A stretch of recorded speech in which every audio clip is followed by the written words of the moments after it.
Good evening, friends. It's Thursday evening, and we've had a busy day with our grandkids here this morning, and they stayed for part of the afternoon, had lunch with us. Thelma made some homemade pizza for lunch today. That was good. The weather has cooled off. We're down in the 50s or 50-ish now during the day. It's been kind of windy, and I think we're going to get some frost. Maybe not tonight, but maybe the next night. Anyway, I expect that's going to take the leaves off the trees. When the frost hits, that's when the leaves really fall. They're half on the ground now, probably, maybe more in some places, but the leaves will be coming off the trees, so we'll be driving the tractor around, mulching those up, putting them into the ground for fertilizer, into the lawn. So that will be coming.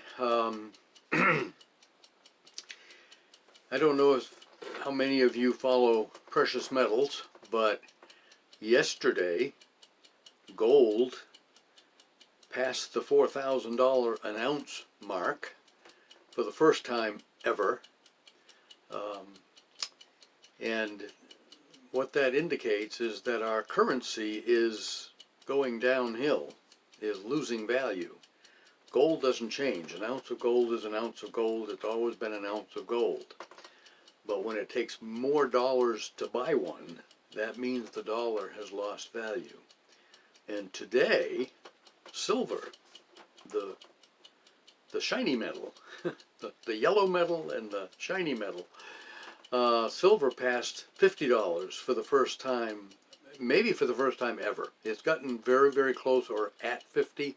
It was up to $51.99, I think, this morning, before the stock market hammered it down with paper contracts. The price of precious metals, along with most commodities, are manipulated.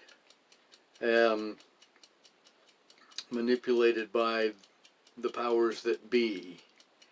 But the fact that they're hitting all-time highs means that the manipulators are losing control.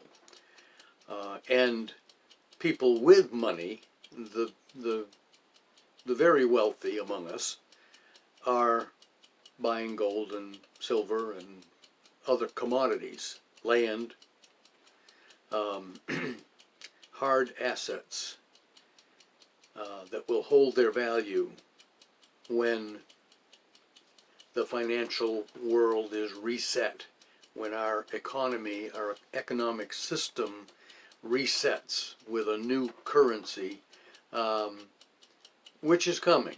It's inevitable at this point. Our national debt and every national debt on the planet is beyond repayment levels. So something has to be reset. Hopefully we can do it without war. That seems to be the way the powers that be drives things, or it has in the past, they have in the past, and hopefully that can be avoided this time around. We don't need another world war.